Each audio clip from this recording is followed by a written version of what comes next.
Hi friends, welcome to my channel. ఈరోజు మనం చేయబోయే రెసిపీ జామకాయ కారపొడి అండి. అది ఎలా తయారు చేయాలో ఒకసారి చూద్దాము.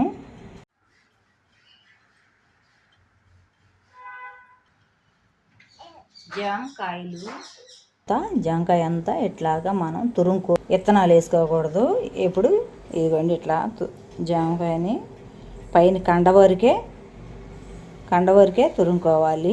ఇదంతా ఇంకా పడేయటమేనమాట. విత్తనాలు వేస్తే ఇసుకగా ఉంటుంది అనమాట. అందుకనే మామూలుగా ఇలాగే తురిమి పచ్చి జామకాయని తీసుకొని అంతా ఇలా తురుముకోవాలండి. తొక్కుతోనే తురుముకోవాలి. పచ్చిదే తీసుకోవాలండి, పండుది తీసుకుంటే బాగోదు కారపొడికి. పచ్చి జామకాయ తీసుకొని ఇలా తురుముకొని ఇప్పుడు దీన్ని ఎండలో పెట్టుకుందాము. ఇది బాగా ఎండాక ఒకసారి చూపిస్తా. కాయ తురిమి ఎండబెట్టుకున్నాం కదండి, అది ఎండిపోయింది. చూడండి, ఇలా ఉంది. ఇప్పుడు దీన్ని కారపొడి కొడదాము. జామకాయ కారపొడి తయారీ విధానం ఒకసారి చూద్దాం.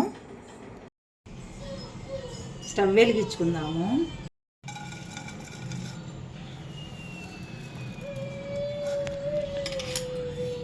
ఇప్పుడు జామకాయ తురిమి వేసుకుందాము.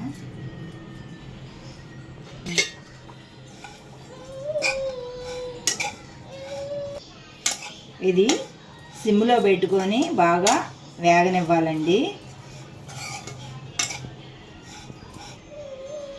ఇది బాగా వేగనివ్వాలి, పచ్చివాసన పోయేంత వరకు వేయించాలండి. ఇలా బాగా ఇది కొద్దిగా చల్లారాలి కదా, అందుకే స్టవ్ ఆఫ్ చేసుకుందాం. ఇదే కళాయిలో కొంచెం ధనియాలు వేసుకుందాము. కొంచెం జీలకర్ర వేసుకుందాము.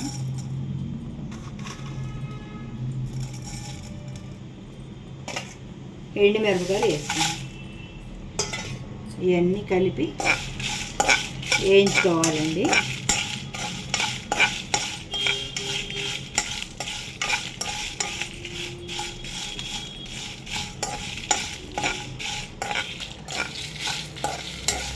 ఇలా బాగా వేగాలండి. ఇప్పుడు దీంట్లో మనం కల్లులుప్పు వేసుకుందాము. రుచికి సరిపడినంత కల్లులుప్పు వేసుకుందాము. ఏదన్నా నీరు ఉంటే ఈ వేడి మీద లాగేస్తుంది అన్నమాట. ఇప్పుడు స్టవ్ ఆఫ్ చేసుకుందాము. ఇప్పుడు ఎండుమిరగాయలన్నీ మిక్సీ గిన్నెలో వేసుకుందామండి. అలాగే ఈ జామకాయ తురుము కూడా వేద్దామండి. ఇప్పుడు ఇది కారపొడి చేసుకొని వద్దామండి. ఇప్పుడు ఇలా నలిగింది కదా, దీంట్లో వెల్లుల్లి వేద్దామండి.